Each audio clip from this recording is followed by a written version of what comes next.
Right, and welcome back, everybody. Guess what? There's been a new patch, an S-tier tournament on that patch, and the players were thrown in the deep end and had to figure things out with $10,000+ on the line.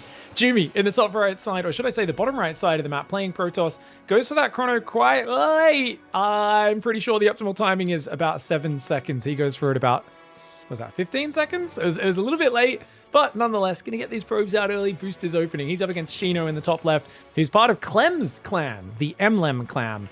And it's going to be France for Shino. Jumy is German. These guys are both ranked in the 60s in the world, so very good players, solid pro gamers.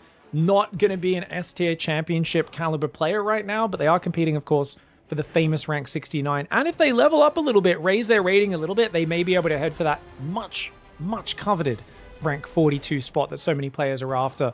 Of course, a very even match, a ZvP match, one where recently Zerg got their lava boost nerfed slightly, but a lot of people say it's still too strong.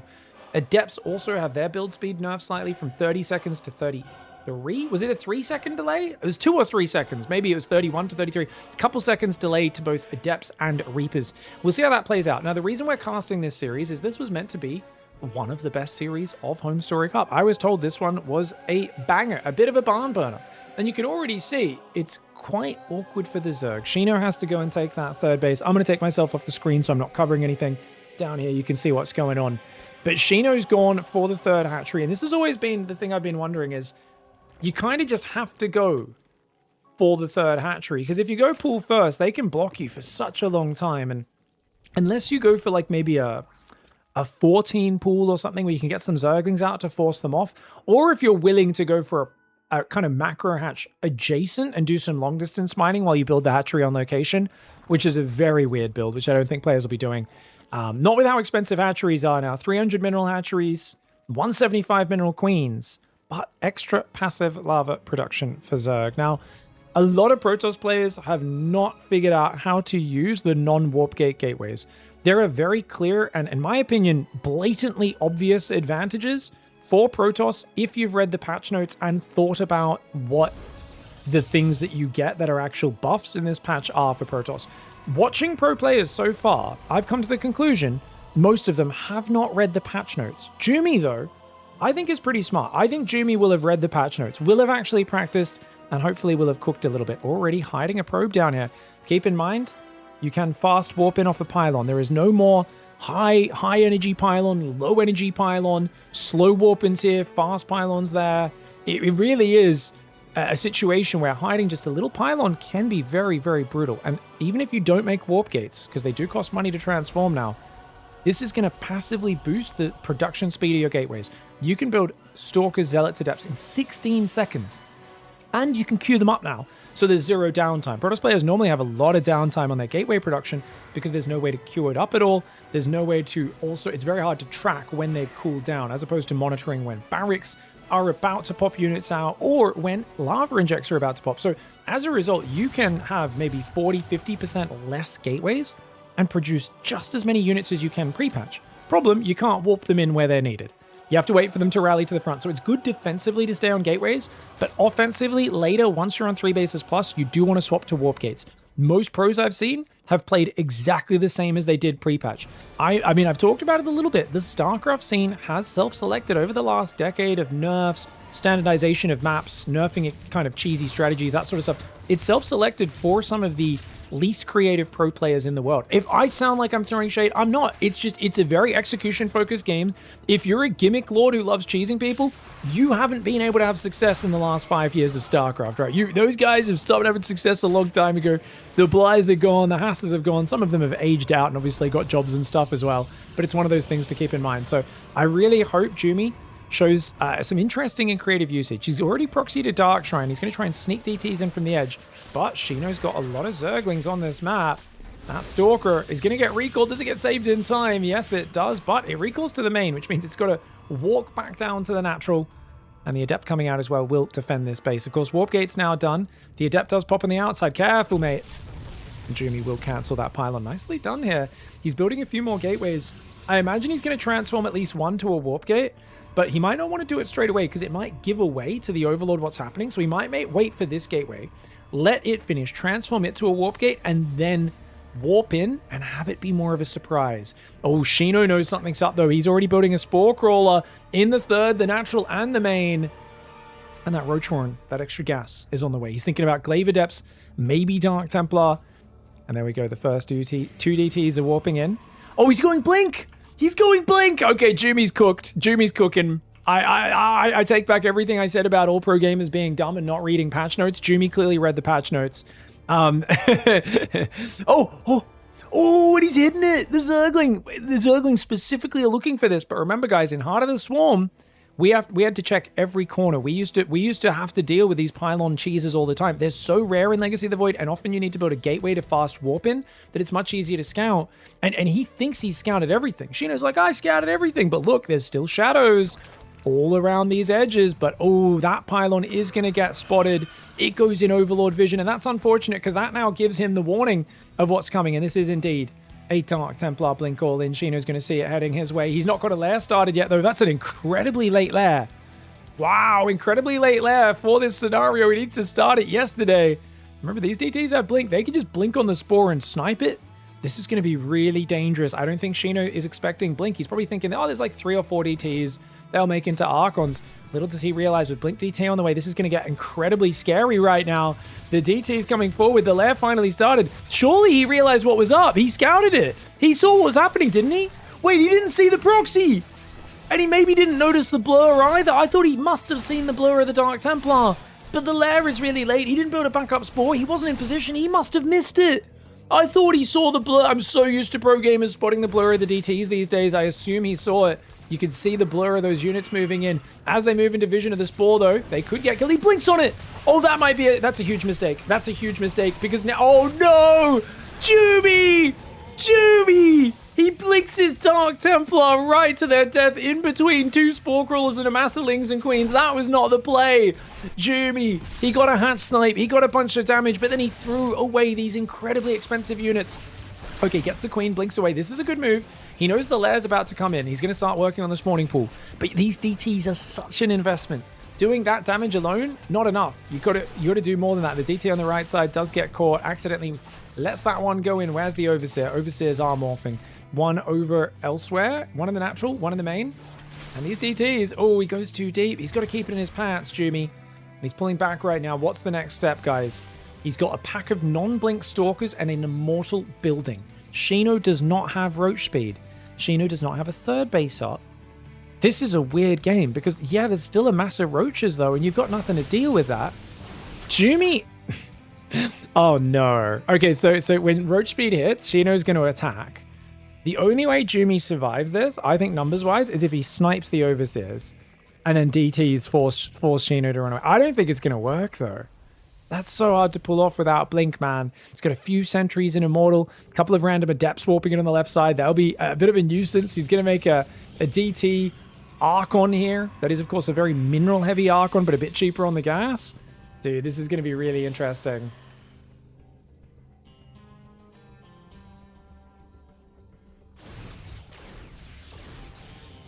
Phoenix moving to that side of the map.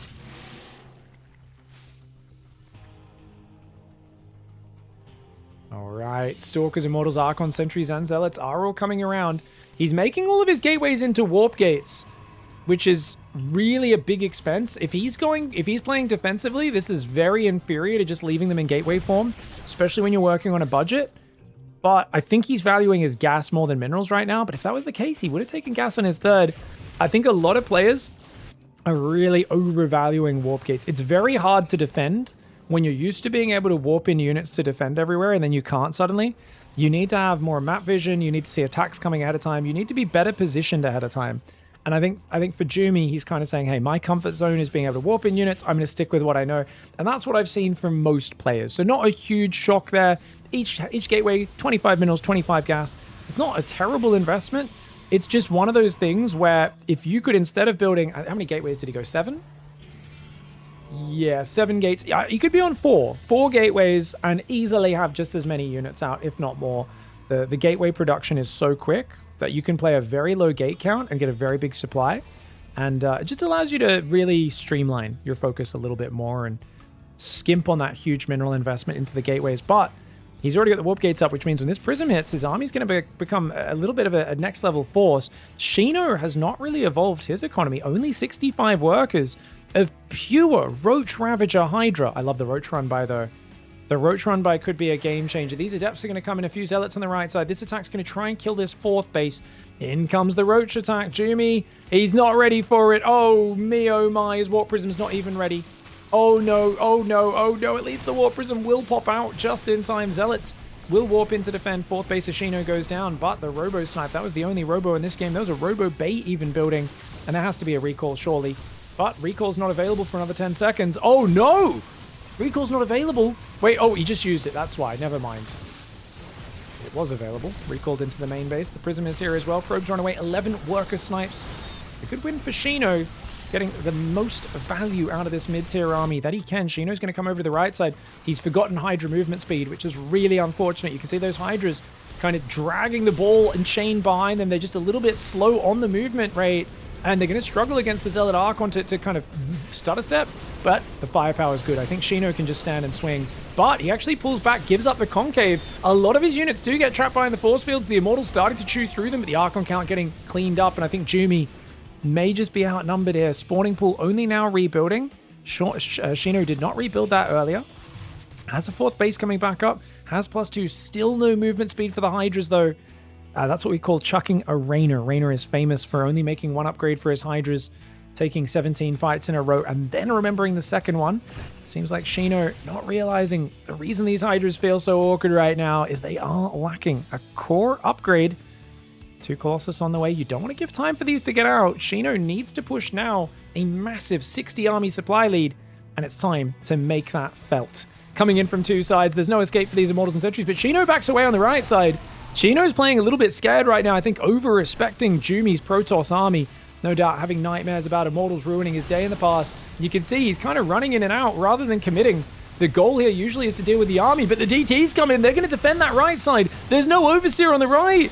I think this should have been a game-winning engagement for Shino, but he's so afraid of Immortals right now, and now the DT's coming. He has to run away from the DTs, but he should have already engaged before those DTs even came in. The Overseer was unfortunately on the wrong side. Colossus are now out. This counterattack of Zealots being annoying. 8 probes have gone down. Only a few drones, but of course Shino back to 3 bases here. Has a lot of Overlords on the right side, ready to transform those into Dropperlords if this game goes on. Colossus stutter stepping away. Roach Hydra taking out a lot of probes. Good micro here for Shino. Shino's going to get inside that natural as well. Nice moves. Shino focusing a lot of these probes down. The Colossus and Immortal chasing it back. Jumy's only on 40 workers. But so here's the problem with the mistake that Shino made. The goal of Zerg against Protoss is to kill their army.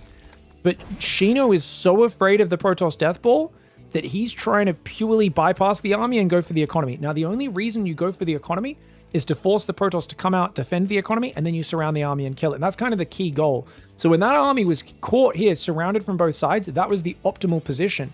But you can see now going for the drop, I think this is also like kind of overcomplicating it a little bit, because once again, I think just surrounding this army and killing it is the goal. He could find good eco damage, could still trade well here, but with no infestation, no hive on the way, and that's the counter, is it's lurkers and vipers for the Colossus.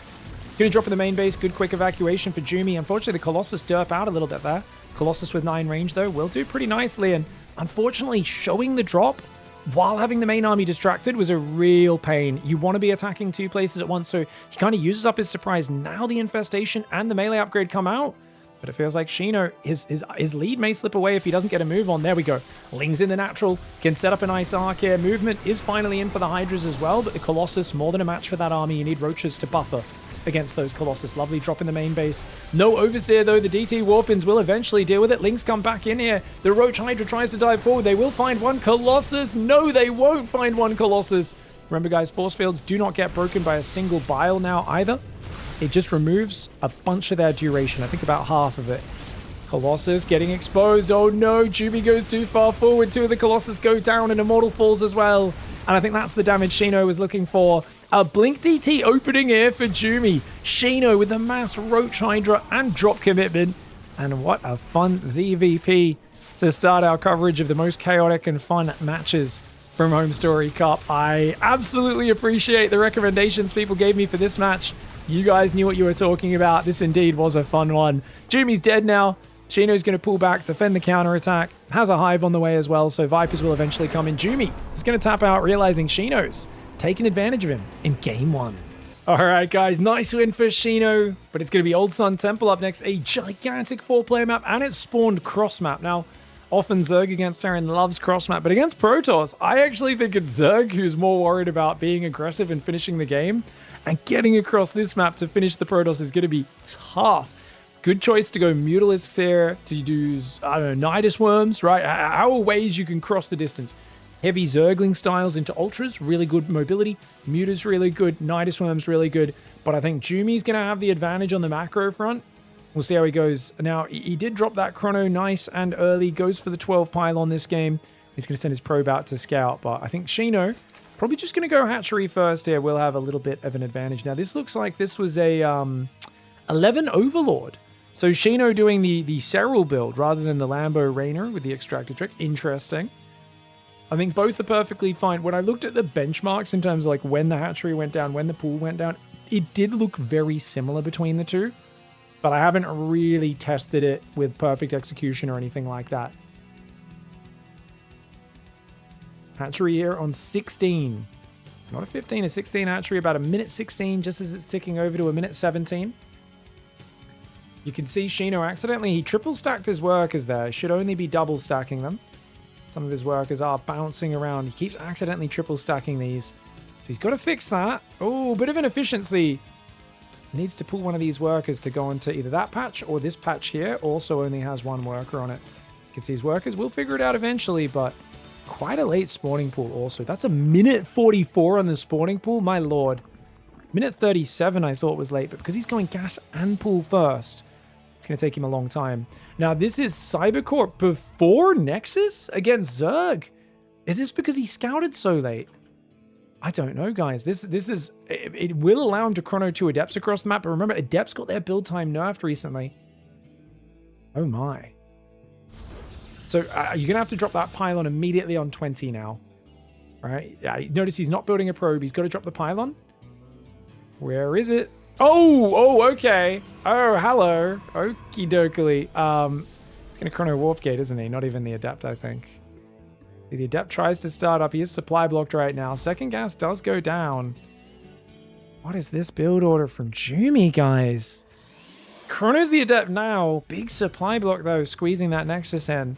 He's going to chrono Adepts across the map. Remember, Adepts are now 33 seconds. Takes him a while to build. Chrono will shave 10 seconds off that. Link speed has now started for Shino. Shino sending Overlords out on both sides. And what are we going to do here? Jumy with the pylon up in the top middle. Stargate does go down as well. We've got Adepts starting to pop out. 2 Queens are going to emerge. This build order doesn't make any sense for Jumy, guys. Why would you go Cybercore first if you're just going to proxy Stargate? You could do the same proxy, but with a Nexus before core, and I think it would just be a better opening, right? Because the Adept got so supply blocked anyway that like it doesn't really matter. Maybe it's just his pylon was late.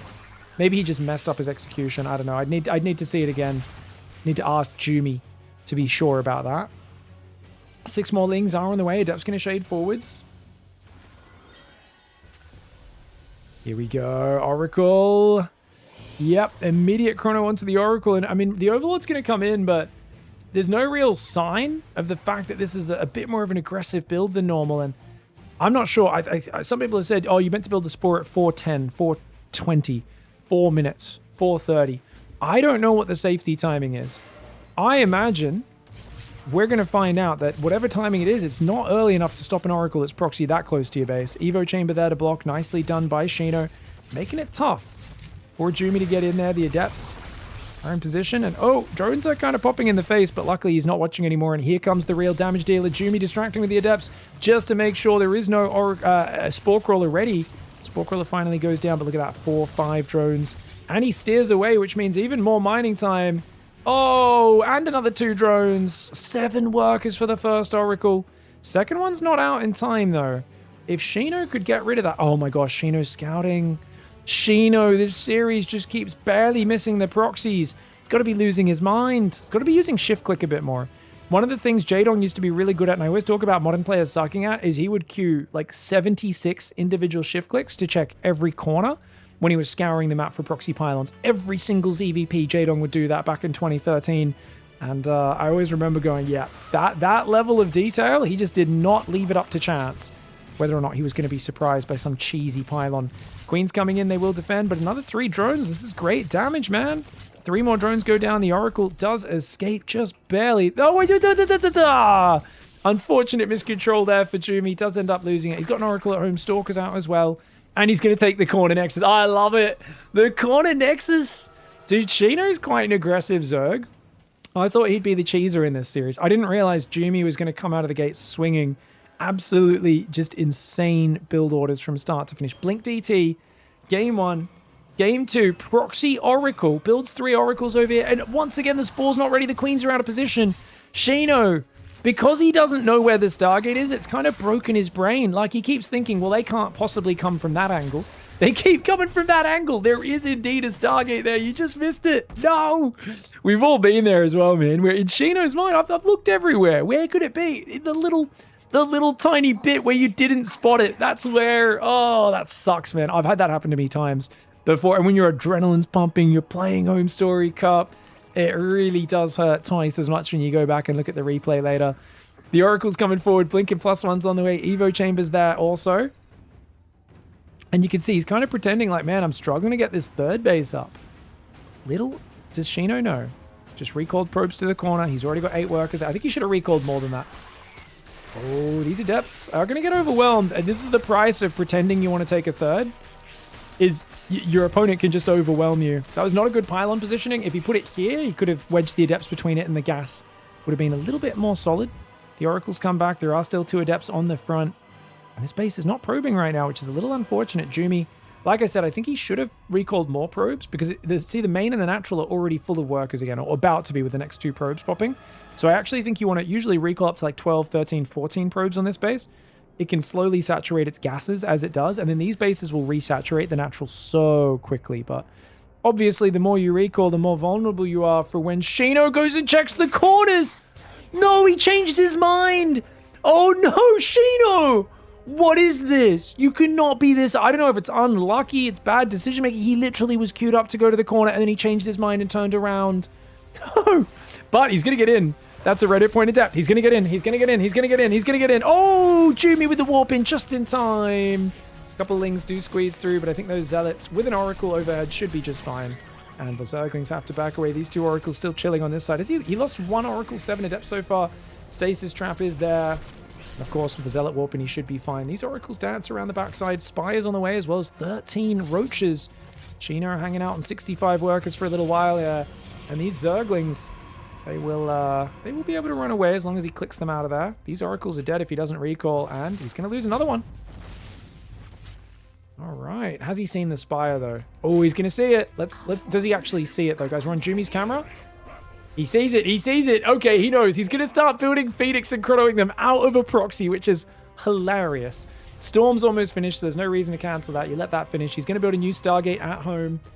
And he's still got that corner going. No gases on it, though. And he's trying to take a more generic 3rd while hoping to just steal the minerals in this corner.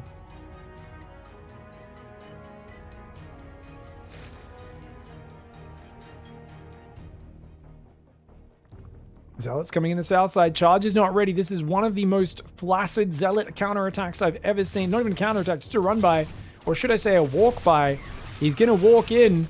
And then he's going to try to recall out. We'll save most of the Zealots. One of the Zealots gets left behind by the recall. Not a great attack. Obviously, he's trying to delay the Mutas coming in. But that really didn't do much. The Mutas have just now popped. There's a few Archons. Well, 1 Archon, a few Stalkers, a couple Cannons. Cannons and batteries really do help defend mineral lines, but the natural is wide open. And what have we got? 7 Mutalisks right now against... There's already 2 Phoenix out. Feels like as long as he doesn't lose any Phoenix early, he should be able to defend the air. It's actually the ground I'm more worried about for Jumy, because he's lost a bunch of these units. And here we go. Muta's coming in, looking for those probes on the gas. There's Phoenix. Going to complicate that a little bit. The tanky Stalker on the ground going to try to help out. You could always pull those Phoenix back to the shield batteries as needed. And already 1 Muta going down for very little gain. +1 flyer attacks on the way. 5 drones and a Baneling Nest on the way. I love a full send on Mutas, but I do think it's important to get a 5th base with gases up as quickly as possible. Should probably expand to both sides of the map as well, as you really don't want to fight an Archon Phoenix push front on with Lingbane Muta. He's going to go for a second Evo Chamber, an Infestation Pit, a Baneley Nest. This kind of looks like he's already thinking about pivoting ground off of the heavy Muta start. Muta's up north, distracting the Phoenix. Roaches get in. The Immortal's adding good damage, but you can see just how well these Roaches are microed. Shino is a master of the Roach run by... Oh, Mutas jump on top. They managed to take out no Phoenix. One of the Phoenix deep in the red, but they don't kill any. The Roach is going to try and turn and fight the Zealots in the choke point. The Battery, the Cannon, and the Immortal, though, they're not going to get too much value. Oh, looks like the Mutas. Do they kill a Phoenix? Still no Phoenix kill. That is tragic, mate. Commits a lot there. Doesn't really find so much. And even though he's got map control, he's going Hive, he's going 1-1 upgrades, I think it's time to pivot off these Mutas. Building Corruptors here is terrible. Well, okay, maybe not terrible. So the problem with building Corruptors here is you're so low on Mutalisks, even if you get enough Corruptors to beat back the Phoenix, your Mutas can't even take on a single cannon, right? 12 Mutas will, like, struggle to take out a cannon and a battery, and you're going for Carapace and melee. So I think this is basically Corruptors to stop the Phoenix's harassing, and maybe do a bit of P harass of ourselves, go P on a Nexus. I think it's just going Ultra Lingbane, which is fine.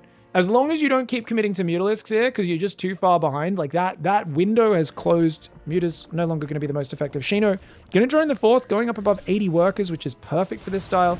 Mutas will take out the Oracle. With the Corruptors arriving, this is going to put Jumy into like, oh god, you're going mass air mode. It's actually not mass air. It's actually Hive. It's going to be Ultras.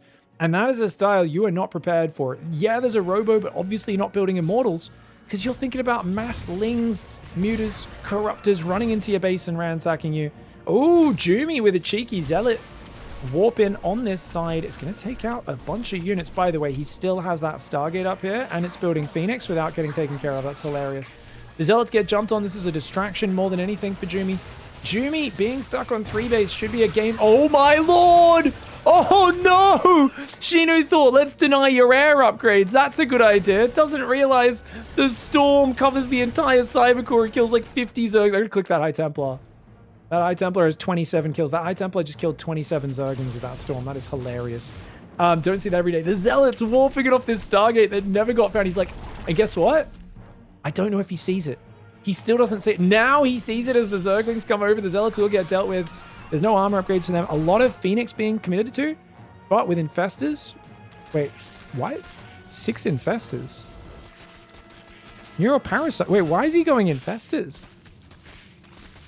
I guess it's just a Neuroparasite the late game. I feel like I thought he was just going to make like 8 Ultras and do an Ultra timing attack, but I think if he goes Infestors, Shino's basically going to go for like the Spellcaster Mind Control. He's going to try and Bigger Brother Jumy. He's like, look, you went Dark Templar Blink. Now you've Proxy Oracle. You're being a cheesy dick.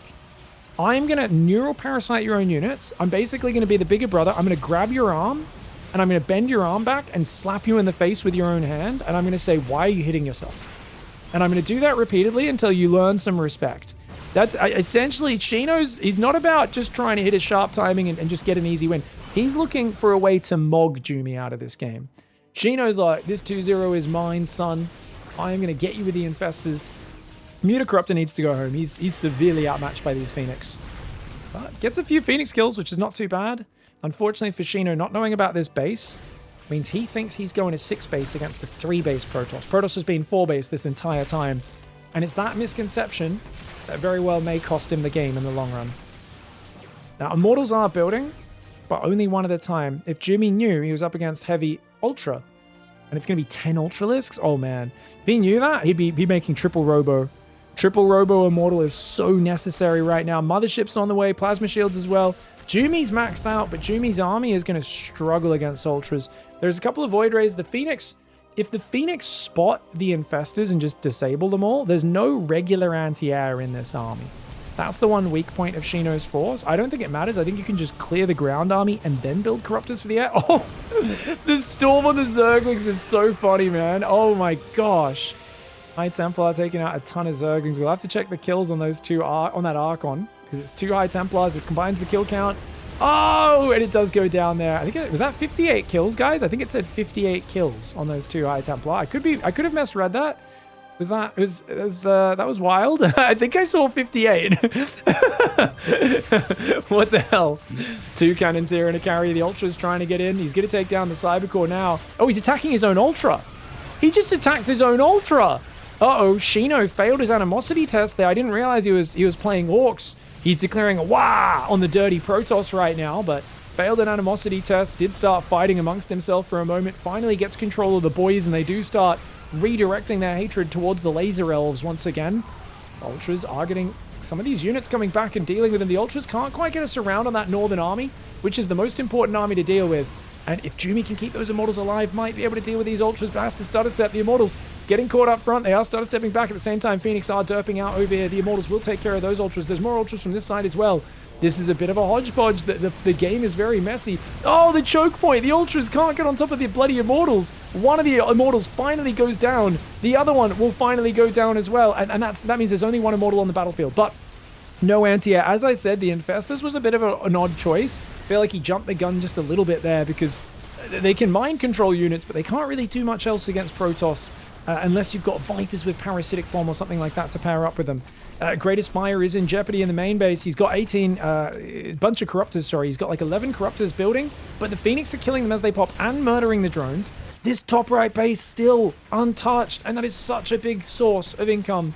It's 3-2 and Adrenal for the Zerglings. They will shred these Zealots. These Zealots suck, but the Zealots are going to get the Spire before they go down, and that is so important. It's a crucial piece attack. How many Corruptors have died? Only 6 so far. I thought it would be more than that, but you can see the Corruptors kind of popping out to their death. Shino's banker's gone, and I think Shino should have hit that Ultra timing much crisper. I think if Shino didn't bother with the Infestors, went straight for Ultras, made 10 Ultras, and then just like did a big attack, could have been good. Obviously, though, without knowing about the corner base, it's always tough.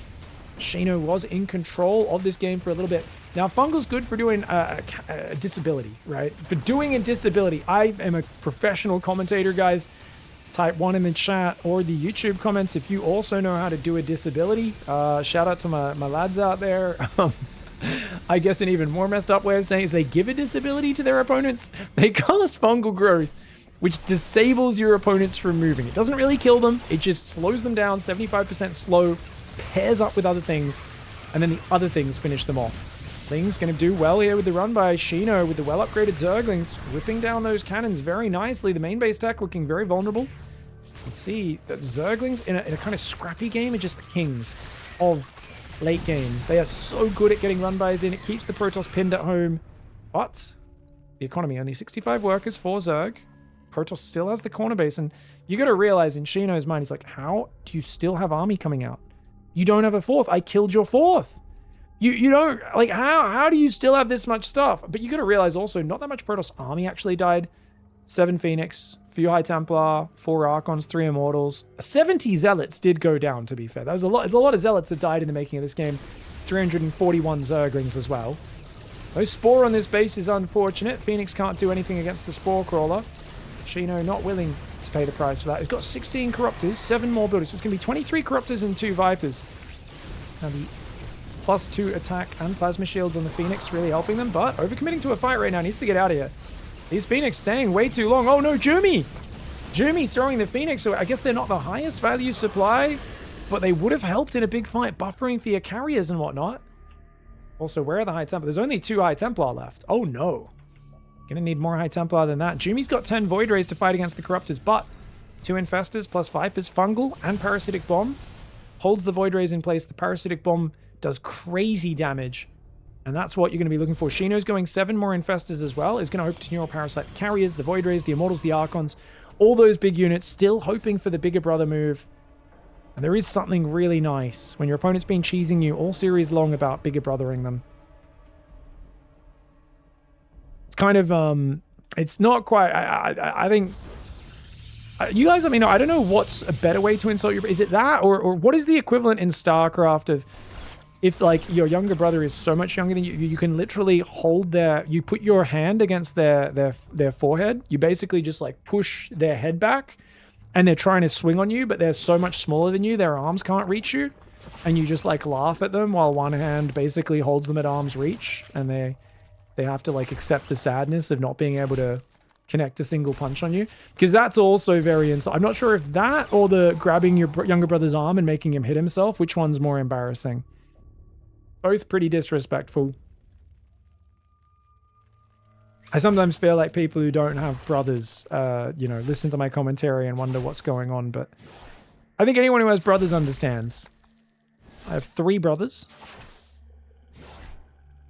It's you know, makes you good at RTS games as well. Tasteless in day 9.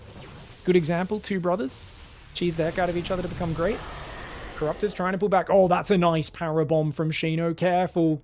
Got to get the power bomb away from the pack. Good micro for Jumy. Void Rays are legendary at gunning down Corruptors if the Corruptors are dumb enough to fight into prismatically aligned Void Rays. But if they fight when prismatic alignment's on cooldown, or if they throw a lot of spells in, and your Void Rays basically just die to that, then suddenly the Void Rays are very hard to actually use correctly. So there's a lot of trying to avoid each other's spells, trying not to mess up in the fights. Oh no. Oh, Shino not watching. Oh my gosh, Shino has Burrow, doesn't use it because there's a DT over here. Oh my lord, did we just see 34 drones die? 13 kill Dark Templar there. The Zealots over there. This corner base, by the way, is about to be out of minerals. Still got a bit of gas on it. And that corner base has been the unsung hero. Well, it's been sung about a lot. I've been talking about it the whole game, but it is such a big part of this game. Where are you in the age list? It's 2 pairs. Me and my older brother are like a couple years apart. And then there was another pair that are like 10 and 13 years roughly younger than me. So we basically it's like two brothers times 2. Yeah. Void Ray's going around here. DT is going on the other side. So it's a bit different with the younger brother. I never got to, I was always the younger brother in these analogies, just so you guys understand.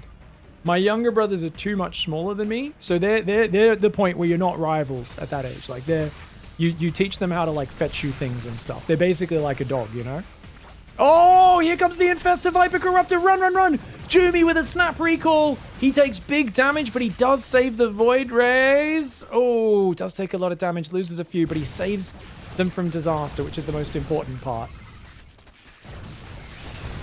Zerglings get a few probes there. A few drones go down as well. Two brothers in a van. Then a meteor hit. Yes, indeed. Indeed. So whatever the term 2 brothers has been ruined by that Rick and Morty interdimensional TV episode. Corruptor Viper, a single Broodlord coming over. There's a few more behind it. Broodlords, I guess they're trying to pick off the ground, but I don't know. I feel like Ultras can still beat this army because there's only 4 Immortals. So it's just tough. You need to land a Microbial Shroud and just try to get a sandwich. You probably need like 8 Ultras. I think 8 Ultras I would prefer to using Broods because Broods are very slow. I think if you come in with a surround of Ultras, Microbial Shroud, and then you drop the Fungal Power Bomb on the Void Rays at the same time, maybe take a good fight. Oh, good abduct gets the Oracle. Shino with a big army supply advantage. Parasitic Bomb. But the Fungal doesn't quite land, but Jumy's a little slow to spread. Luckily, though, there are shield batteries here, and they heal through the Parasitic Bomb damage. Broodlord's starting to work on that angle. There's no Tempests in this game right now. Just Void Rays for the most part. Few Immortals and Archons. Feedback does land there. Oh, no Parasitic Bomb left. He can use Fungal, but it only does 25 damage a shot to those Void Rays. So without any Parasitic Bomb, you gotta get out of here, Shino. Shino stayed too long trying to use Fungal, but look at that Prismatic Alignment. You cannot fight into Prismatic Alignment. He needs to Fungal and run, run, run. Those Broodlords and Corruptors trying to get out. The Fungals are great, but with no Parasitic Bomb to pair with it, you can see he's got the assist spell, but he doesn't have the dunk to go with it. Ooh, Ultra Ling Run by is really nice, though. Jumy taking big eco damage. He recalls 2 Immortals, which instantly die to the Lings and Ultras. Ouch. Do you guys know you can choose where your units position on the Nexus with your recall? When you get the recall animation, the center of that little circle basically represents the Nexus. So if your units are up to the right on the radius, then your units will spawn up to the right of the Nexus. Because recall is so small these days, it's pretty hard to kind of consciously position. But in the old days, recall used to be like this big. So you could very clearly make sure all your units like appear down here of the Nexus and stuff like that, which was actually a really cool feature. Of course, anyone who goes back 5 years, 6 years in the Florencio files, you would find there was a map where Florencio built a Nexus and then recalled units into his opponent's main base, utilizing that. And that was when I discovered that that's how that mechanic worked, because I couldn't even fathom how he got them to teleport up the cliff. I was like, how'd he do that? Normally your units just appear around the Nexus randomly, don't they? And that was when I found out about how the system works. Dude, Shino's hanging in here. I love that Shino has finally found this mined out corner base, and it's kind of dawned on him. He's like, you're kidding me. How long has that been there? Broodlord, Corrupted Viper, Infestor coming forward, abducts a Void Ray, which is nice. But gotta be careful with that Viper energy. Only 3 Vipers in here. Feedbacks could ruin you. Oh no, the Hive. The Hive's gonna go down. The Zealots, the Zerglings and Ultras running back. Void Ray run by is really good, actually. This flyby is amazing. Time Warp comes forward. It looks like he feedbacked one of the Vipers as well. He fed back the Vipers? I don't know. Coming forward. Oh, Fungal plus Broods. Going to take out the Archons. Corruptors, though, go a bit too far forward. I feel like the Power Bomb is very nice, though. Does take out the Mothership. Couple of Void Rays going down. The Corruptor count is not that high, though. Can he really punish as much as he wants to? I'm not quite sure. There's Void Rays on the other side of the map. The Hatchery goes down. The Hive is gone. The next Greatest Spire. This is the rebuilt Greatest Spire is taking damage as well. But Shino, this is one of Jumy's last bases on this map. Okay, he's got these 2 bases. These 2 bases in the bottom. Actually, he does have a base still here, but he's lost all of his probes on it. Shino, though, cannot afford to lose these Broodlords there. His only answer against any sort of ground remax from the Protoss. The Void Rays are still flying around, and he's only got 10 Corruptors, 4 Infestors, 1 Viper. Hard to deal with here. The Corruptors are like, hey, how dare you? And I think those carriers have gone too deep. Corruptors are not focus firing, though. He's not focus firing the carriers. He does get 2 of them. He'll kill the 3rd one that's being neuroparasited. Meanwhile, Ultra Cavern goes down to the Void Rays. More buildings going down there. Lings and Ultras will find the Dark Shrine, which is actually a very important snipe for late game, making sure he can't warp in any more Dark Templar. But oh no, the Greatest Spire. He never dealt with the Prism. It comes back in. The Zealots warp in. The Greatest Spire will be falling, and that is absolutely tragic. He's got to rebuild that Spire, but he can't because he lost his Hive, which means no more air units for you, Shino. Shino has a spawning pool, but no lair. Needs to build a lair. And then maybe needs to rebuild the Infestation bit, because that might go down as well, as it's already off creep bleeding in the back of this main. Ultra's getting popped by the Void Rays, guys. I always describe popping a unit that you really wanted to kill much like a juicy ripe pimple. And he does try to burrow, but the Observer's there, and it says, I can see you, mate. Trying to hide as an Ultralisk by burrowing underground. Not the smartest. Spawning pool goes down. Infestation pit goes down. Lair is being rebuilt on a very damaged hatchery. A little questionable. Lings will clear the top right. Shino hanging in this game. What's he got for anti? 16 Corruptors. Honestly, 4 Infestors, a Viper, some Spores, Queens. He actually can beat this air army. This is crazy. Dude, Shino, I mean, Shino's just got to defend the economy from the ground. And the Zerglings were more than a match for the Zealots. They're not necessarily anymore. The Zealots have +3 shield armor. They have +1 ground armor. They do have +3 attack. If you had +3 carapace, as Zerg, this would actually be massive here. For those who don't know, if you have equal upgrades, the Zealots will take 3 shots rather than 2 shots to kill a Zergling. But because he forgot to get that +3 carapace earlier in the game, it's really hurting his longevity. Corruptors do find the Void Rays. I don't think he killed any. He should get that Red Point one, surely.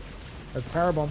Oh, he's going to run away, though. You see instantly 3 Void Rays die, and he splits away from the Parabomb. Oh, no! The Infestors get caught! Oh, no! The Vipers are out of energy. There's only 1 Viper. It's out of energy. The Infestors are gone. That's a disaster for Shino. Oh, man. That is really, really rough. And I think that should finish the game off, because Jumy's got these 2 bases mining, has all the tech intact in the main, and you're trying to rebuild your tech from scratch, right? Spire's just now building. There's only 1-3 upgrades for the Zerg, whereas there's 3-2-3 for the Protoss. The Protoss upgrades are more complete. This hatchery got sniped, tries to rebuild. Zealots are going to find it. Zealots coming into it. This tech, this production as well. And you can see it's more and more just a little island of Zerg down here. A last bastion where it looks like he's going to make his last stand. Much like in the Wings of Liberty cinematic when the Protoss try to defend against the endless waves of hybrids in the mission. Whispers of Doom, I think is what it was called. Fantastic mission. On the Nightmare mod, it was nightmarish. Very hard to take care of that mission.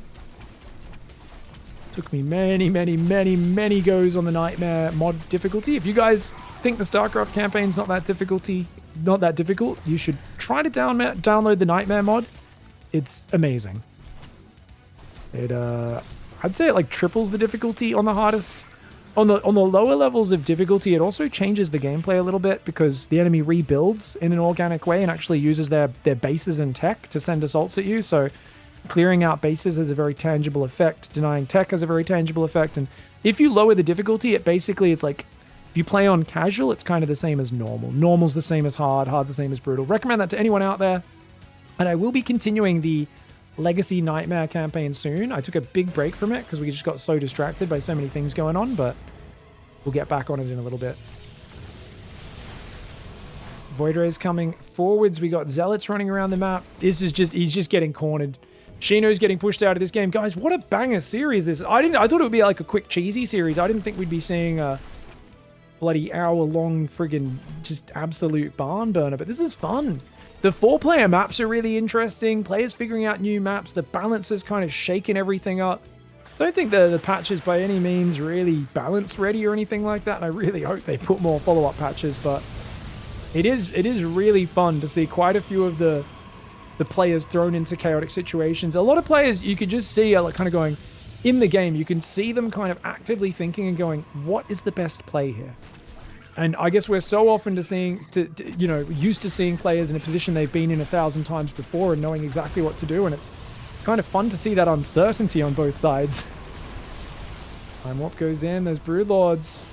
Very vulnerable. Storm comes forward as well. The Void Ray, Carrier Tempest, sorry, could absolutely ruin this. Storms on the Broods. Oh my god, those Broods need to get out of there. Oh, Shino stays a bit long. Does he get rid of the High Templar? There's still one High Templar left with full energy. I'm not sure if it's here or not. I think it's somewhere under that army. And it could still offer a few Storms and potential feedbacks, but the Zealots clearing everything up from the north. Going to go after that lair as well. Viper comes in. Big Power Bomb on the Mama. Oh, he's going to go in, grabs a Carrier, but oh, the Corruptors eat a gigantic Storm. The Void Rays, they eat big Storm damage as well, but Shino knows he's done for. And Jumy, Proxy Stargate, corner base into absolute barn burner. What a game 2. Well played. All right, guys, game 3. Shino in the bottom side, Jumy in the top side. Let's go. It's going to be lockdown for game 3. Is Shino going to cheese this time?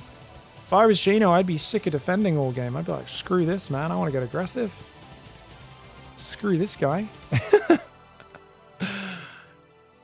You know, I wonder if he delays his chrono on purpose so that his 12 pylon comes out at a specific moment to like block a really early hatch first or something. Because I do think 6.5 seconds is optimal. I think his chrono is later than it should be. I could be totally wrong, of course. But I think a lot of people have been very slow on their chrono. And I do think I have the best chrono timing. I would like to see a Protoss player prove me wrong. Always keen. I've spent a lot of time studying build orders over the last week or so. So many openings for each race to study. It feels like I kind of just want to play one race and iterate with it, but then there's so many like opening questions I have every time I watch a pro series, and I'm like, is this optimal? Is this actually good? I need to go test this. Chat says Shino should just build a hatchery through the diagonal section in Jumy's wall off. Easy way to get in. Oh, Age of Empires cheese references. Oh my. For those who don't know, there is a trick you can do. So you can build a wall off, right? But the way that the kind of grid system works, if you've got a wall off like this in Age of Empires, right? The grid will kind of create these little diagonal corners. And if you walk up to the diagonal corner, you can build across the corner. So you can build things behind your opponent's wall with a villager on the little diagonal. And it's a very dirty trick. So often if you start breaking someone's wall down, they'll build another bit of wall behind it. But you can come in and build something in the way to stop them building a second layer of wall off. There's a lot of jank you can do in Age of Empires 2. The glory of old games. StarCraft 1 has a lot of weird jank. Age of Empires 2 does. StarCraft 2, not as much weird jank. It's, you know, a game that came out in 2010. It's a bit smoother in the engine. It's a bit cleaner in the way things are organized. But I think the joy of old games is they are coded in a way which is so funky and so cute.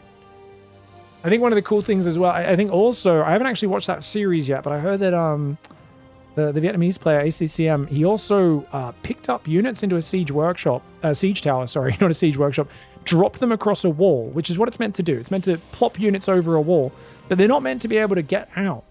They're meant to be stuck in the enemy's base at that point, but he also moved the units up to the diagonal and was able to load them back into the siege tower across the wall. So he's able to hop in and out of his opponent's base, which is not meant to be possible. So that's kind of the latest drama in the AoE 2 scene after the recent tournament over the weekend. Kind of funny. StarCraft 2, we've had various janky, funny things over the years, but they all were very quickly patched out. I think sometimes a lot of modern game companies actually patch out jank that should stay in the game, but I think a lot of the time it's hard as a game designer because people will complain about things like this. Oh, speaking of things like this, I don't know, this is not actually a good segue at all. He cancels the Stargate, builds a delayed Twilight. Jumy is like 100% just like, screw you, I am not going to play in any way predictably. Shino's going fast lair. Wait, what? Is Shino going to do a 2-base Hydra timing with this awkward 3rd base? Oh my lord. If you go Glaive Adepts as Jumy, I think that could beat that, but it's going to be so weird because neither side is going to realize the other's doing an all-in. And that's going to create some proper weird. Adepts coming in as well. Oh my lord, wake up, wake up! Shino not watching for a second there. Oh, luckily Jumy didn't target fire immediately. Still 3 drones. Oh, youchies. 3 drones going down for free. That hurts, man. I think this has got to be a Hydra build. There's no way this is Spire. Going Spire this early against Protoss is for insane people. Problem is, yes, he goes Hydra and he tries to hide it in the back, but it is Glaive Adepts and lots of gateways. Oh, man. Jumy, and he's gonna sneak down the left. Oh, I feel like Shino should have learned his lesson. There should be Lings scouring every single corner of this map. This is if you guys didn't play back in Heart of the Swarm and Wings of Liberty, like the modern Zergs, they don't know, man. They don't know the trauma that we had to go through.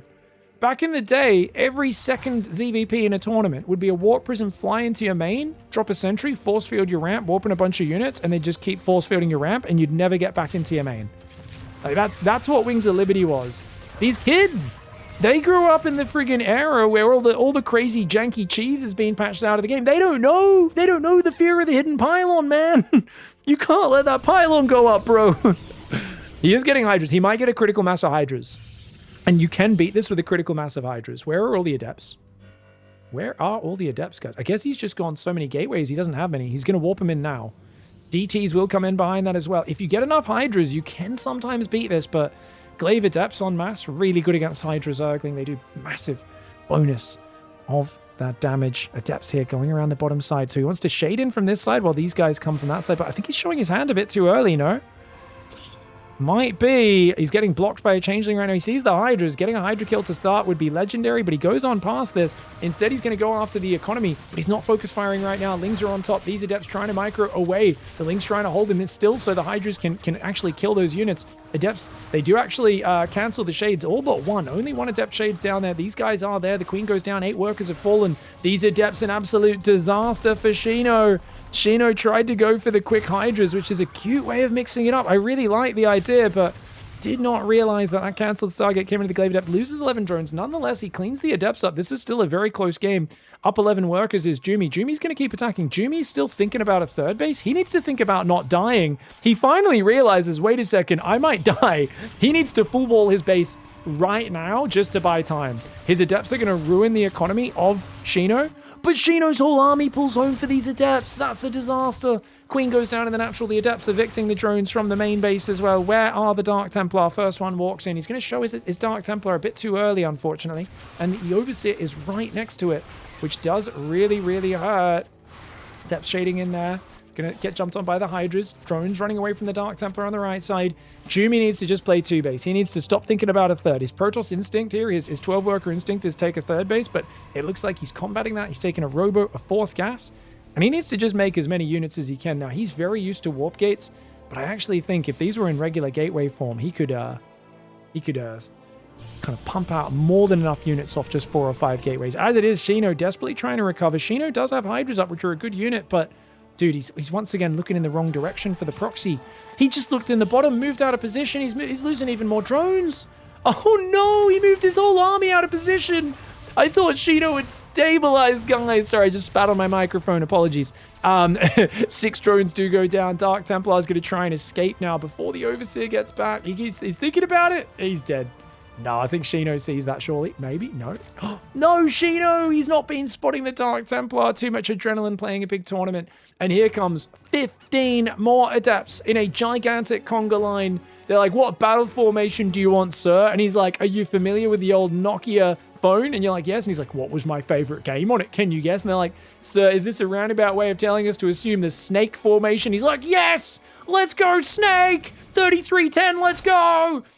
He's going to go in there right now. The Hydras and drones trying to pull back. The Adepts shading forwards. The truly greatest era of phone gaming was the early 2000s, guys. What can I say? Tetris and Snake was what it was all about. The Adepts taking down the hatchery there in the third. DT's in the main. And I think Jumy's doing enough damage to put him in the ground. He's still got to be afraid of those Hydras, though, man. The DT trying to run around to the right side. The Adepts trying to move up into the main base. Oh, whatever happened to Nokia anyway? Are they a Finnish company, by the way, guys? They probably had to sell them to fund the giant resources needed to grow Cyril's brain as large as it was. Anyways, Adepts and DT's trying to pull away right now. He's done great damage, but what's the follow-up for Jumy? It's more Adepts. Oh, no. Oh, no. Wait, Jumy doesn't have a follow-up. He's rallied a random immortal across the map. Is this one of these games where he spends so long butchering the economy of Zerg? The economy is already basically dead that he, like, throws the game? Jumy, don't do it. Don't do it, Jumy. Keep it together. You're ahead. Just chill. The Hydra's getting good fights, but oh, Shino, F2's back. And the DTs are going to massacre the work. Nah, Shino's just taking too much damage, I think. The DTs find the third. They find the drones. Shino would need a miracle to get back in this game. There's massive Adepts and batteries at home. And Jumy is running circles around him. Well played by Jumy. Just Jumy through the kitchen sink at Shino. I think for Shino, it was all about missing those pylons on the edges of the maps in multiple games. And I really think this series teaches us one thing more than ever. And that is any Zerg who didn't play in the old days, 15 years ago, needs to basically be given, like, you know, was it A Clockwork Orange where they force them to watch like the crazy brainwashing movie or whatever? They need that, but it's just, we need someone to just create like a montage of Jaedong shift clicking 400 times along every single corner of the edge of the map to make his Zerglings find every single pylon positioning possible. That is what is missing in this situation. The doorbell's ringing, but I'm ignoring it, guys, because this game's about to be ogre, man. Jumy's going to shut Shino down right now. He's going to just absolutely smash him right there. Oh, here we go. I think Jumy's got too good of a defensive stance. He's got a Nexus in the corner again. A stylish way to finish this bad boy off. Yep, shade in. Jumy, of course. I would like to see Colossus. Would be amazing here. Just to secure the deal. But honestly, he might be able to shade on top. He's got a similar army supply. He's got +1, +2s on the way. Armor would be amazing here as well.